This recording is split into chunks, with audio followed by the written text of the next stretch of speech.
She was wiping down a vending machine in the back hallway. Just another quiet face in a sea of busy people, when the CEO stopped mid-step.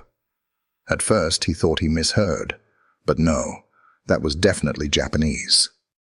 Fluent, calm, clear.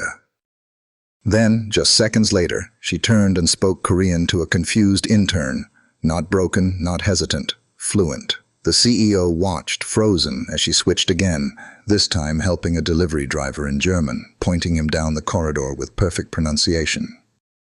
It wasn't the languages that shocked him. It was the fact that no one else even noticed. No one asked who she was. No one had ever looked twice. For over a year, she'd been cleaning their offices, their break rooms, their restrooms. And in all that time, the most brilliant mind in the building was walking past, unnoticed. That moment, 3 languages, 3 small interactions, changed everything. Because sometimes, brilliance doesn't wear a suit. It wears rubber gloves and carries a mop. And the person you never thought twice about might just be the one who holds the key to something greater than you ever imagined. This is the story of Maya Brooks, and the day a single moment rewrote an entire company's future. It was Monday morning in downtown Seattle. The city moved with its usual rhythm, espresso-fueled conversations, sneakers squeaking on polished floors, and the dull hum of deadlines echoing through glass walls. Langston Tech, one of the fastest-growing software firms in the Pacific Northwest, was alive with momentum. On the 14th floor, executives gathered over quarterly numbers. On the 3rd, interns rushed to onboarding sessions with nervous smiles and oversized laptops. No one paid much attention to the maintenance staff. Not out of disrespect, just habit. They moved silently, blending into the architecture like shadows. Maya Brooks had worked the day shift for almost 16 months. Her name wasn't on the org chart, but she knew the names of every department. She memorized patterns. Who stayed late, who skipped lunch, who argued on the phone when they thought no one was listening. She saw it all. Quietly, carefully. Every day, she arrived before sunrise, pushed her cart past the same white reception desk, and disappeared into the corners of the company. She wasn't trying to be invisible, but over time, she'd accepted that being unseen was easier. Until that morning. Until the moment someone finally looked up and asked, "Who is she?" Maya didn't notice him at first. She was too focused on helping an older Japanese gentleman who looked lost near the elevator bank. She greeted him softly, then listened patiently as he explained, in rapid, anxious Japanese, that he was here for a supplier meeting and couldn't find the right floor. Without missing a beat, she walked him to the touchscreen directory, showed him how it worked, and explained the building layout, in his native tongue, effortlessly. Just as the man bowed in gratitude and stepped into the elevator, a younger employee rushed over, panicked, speaking in Korean. Something about a mislabeled shipment, a missing badge, and a looming client visit. Maya didn't hesitate. She replied fluently, calming him down, directing him to the logistics team 2 floors up. Her tone was firm but warm, like she'd done this 100 times before.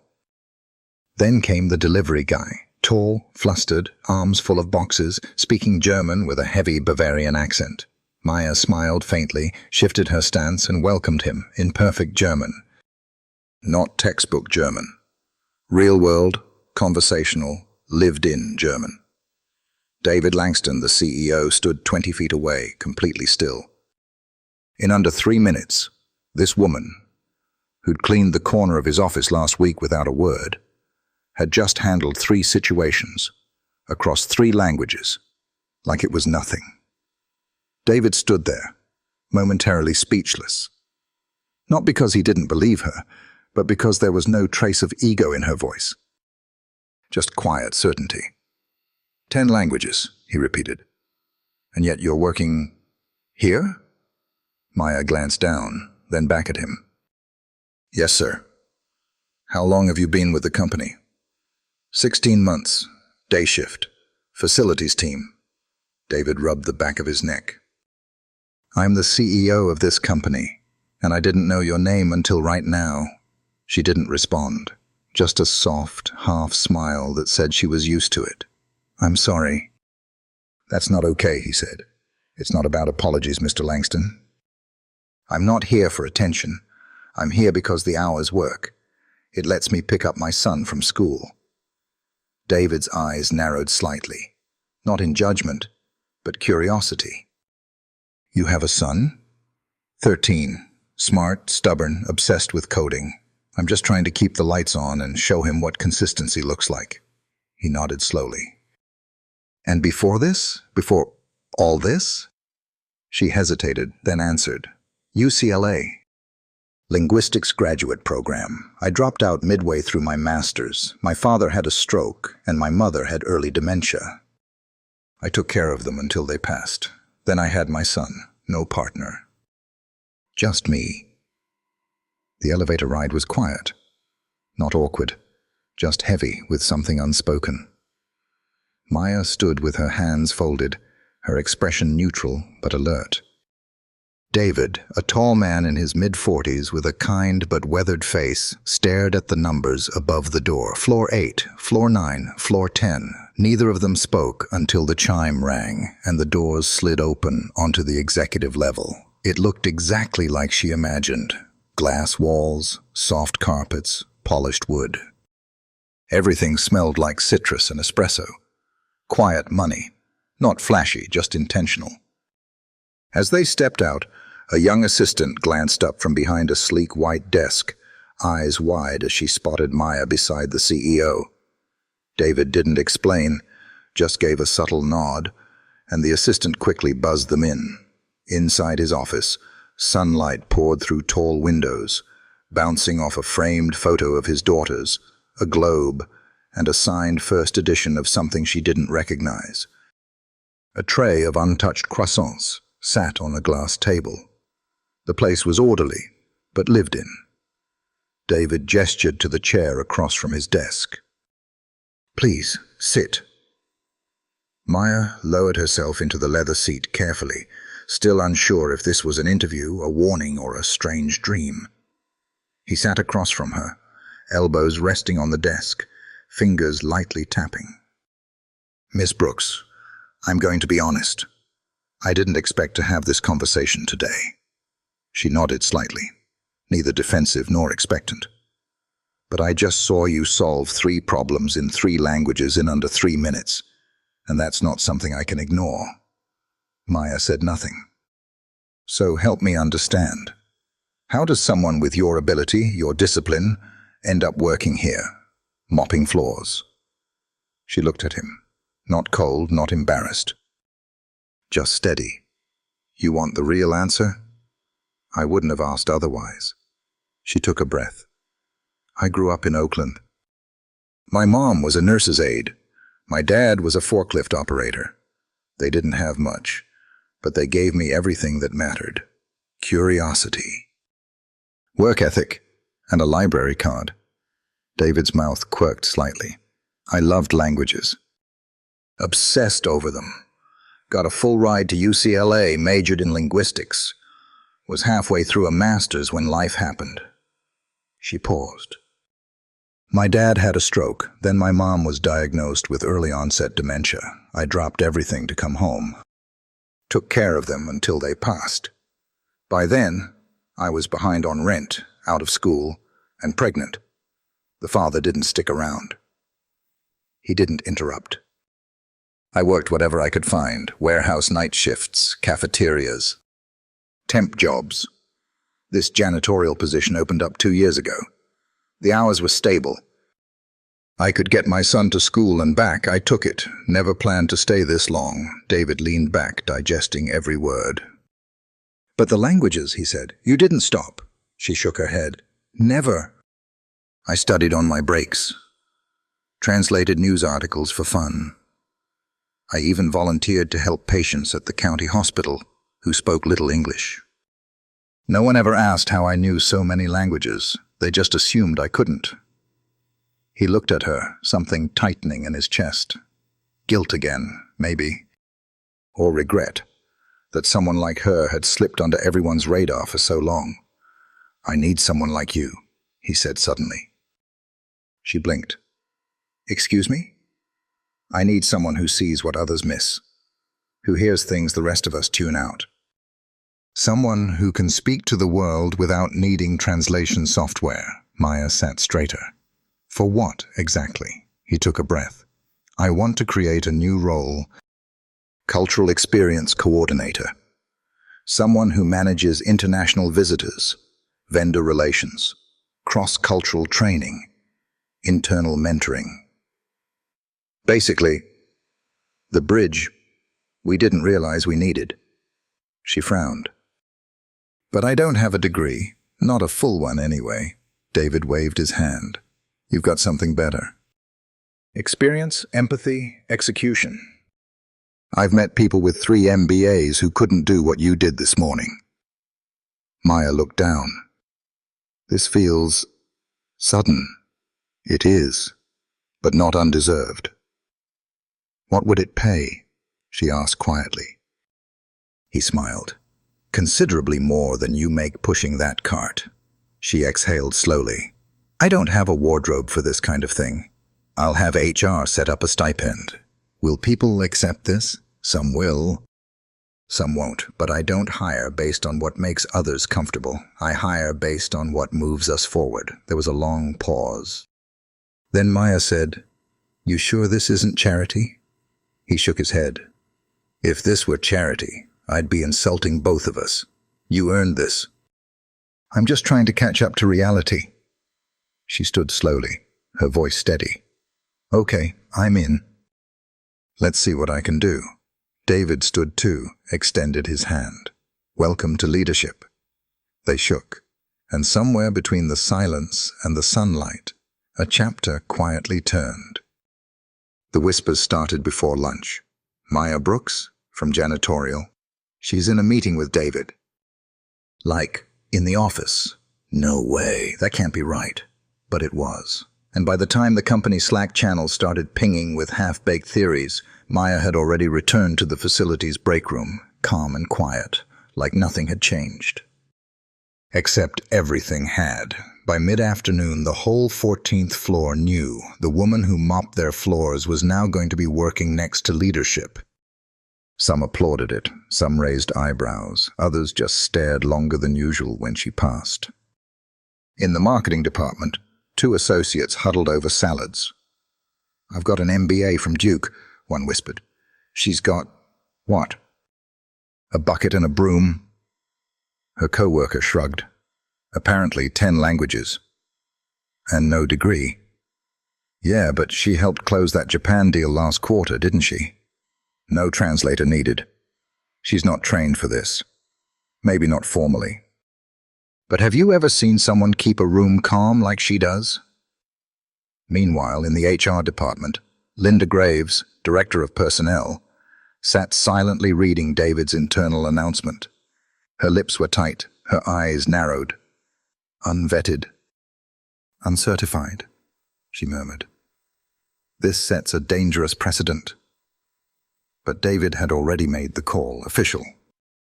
Public, no turning back.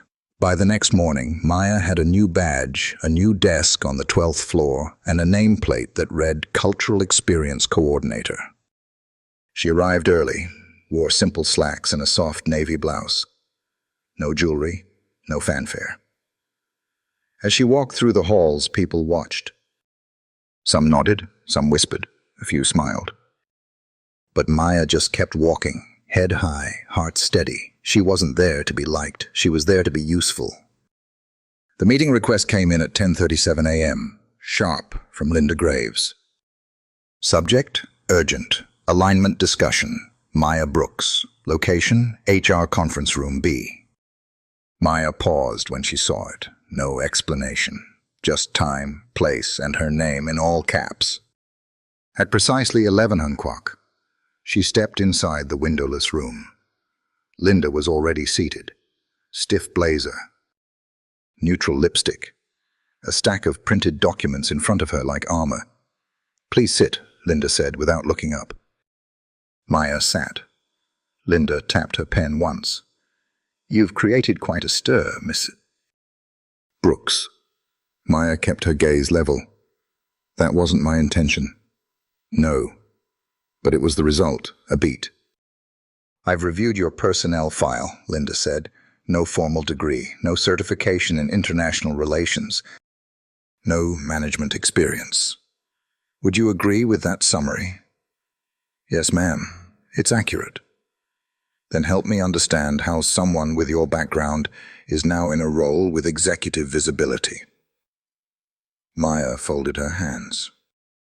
"Because I speak 10 languages.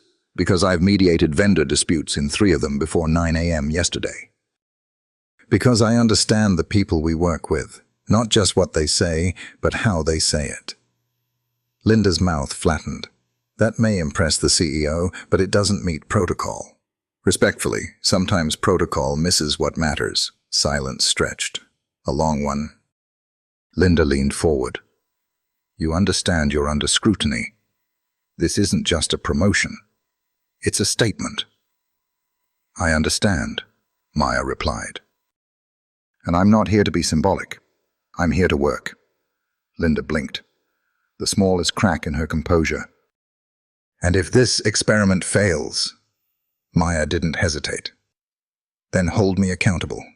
But don't undermine me before I've begun." The room cooled slightly. Linda closed the folder.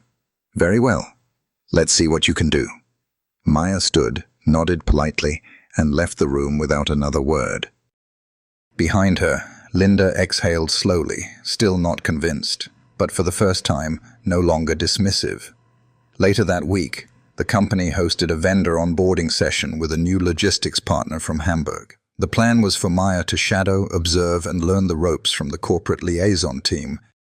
But the liaison team was late, and the German representatives early. Standing in the lobby, waiting, Maya didn't hesitate. She approached them with a warm smile and greeted them in native German, not textbook, real German, colloquial. Confident, their faces lit up. One of the men laughed in surprise, then spoke rapidly in return. Within minutes, Maya had checked them in, reviewed the agenda, and escorted them to the proper floor. By the time the liaison team finally arrived, the Germans were sipping coffee and chatting easily. "Who handled this?" the liaison manager whispered. One of the executives nodded toward Maya. She did. At 2 p.m., Maya was invited to sit in on the partnership kickoff meeting. By 2:10, she was actively translating and smoothing over a critical misunderstanding about shipping terms that would have cost the company tens of thousands. David stood at the back of the room, arms folded, watching. He didn't say a word. He didn't need to. After the meeting, the German lead turned to him and said, "She's better than any consultant we've worked with." That afternoon, Maya returned to her desk to find a handwritten note left beside her keyboard. 3 words. "You belong here." She didn't know who wrote it, but she smiled. And for the first time since accepting the role, she let herself believe it might be true. Change didn't happen all at once. It crept in quietly, like sunlight shifting across the floor. At first it was small things. People from departments Maya had never interacted with began stopping by her desk. Some brought questions. Others brought coffee. A few just wanted to say hello. She made time for all of them. Interns especially started hovering near her desk during breaks. One day, a nervous young designer named Leo asked if she could help him draft an email to a French client. She didn't just help him write it, she taught him how to soften formal tones without losing professionalism. Word spread. Maya wasn't just a translator, she was a guide. Soon, department heads started inviting her to pre-meeting briefings. Her insight helped prevent cultural faux pas, refine messaging, even mediate team misunderstandings before they escalated. When a conflict broke out between the procurement and product teams over a delayed shipment from Seoul, it was Maya who quietly pulled the right documents, clarified the language in the original Korean emails, and diffused the tension in under 20 minutes. People began to notice something strange. Things ran smoother when Maya was around. It wasn't just the languages. It was how she listened, how she saw what wasn't said. One afternoon, she was walking back from the kitchen when she overheard two maintenance workers arguing in Spanish. Most would have kept walking. Maya stopped, stepped in gently, and helped them sort the issue before it reached HR. She didn't log it. She didn't brag. She just helped and moved on.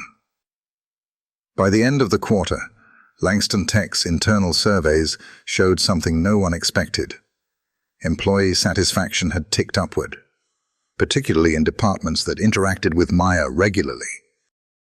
David noticed, so did the board. During a leadership offsite, someone joked that Maya had become corporate glue, but it wasn't a joke. Not really. People trusted her, because she'd never asked to be trusted. She just showed up and did the work. In the break room one Friday, a senior engineer leaned over and said, "You've changed the tone of this place." Maya raised an eyebrow. "The tone?" "Yeah," he said. "Feels more human lately." She didn't say anything. But later at her desk, she opened a blank document and began outlining an idea. A program. One that would allow frontline employees, maintenance, food service, security, to access language training, soft skills workshops, and internal mentorship. She called it Voice Inside, because sometimes the best insight doesn't come from the top floor. It comes from the hallway, the lunch line, the ones who were always there, just never asked. Weeks later, Maya stood at the podium at a leadership summit in Denver. The lights were warm, the room full, faces from across industries watching as she adjusted the mic and cleared her throat.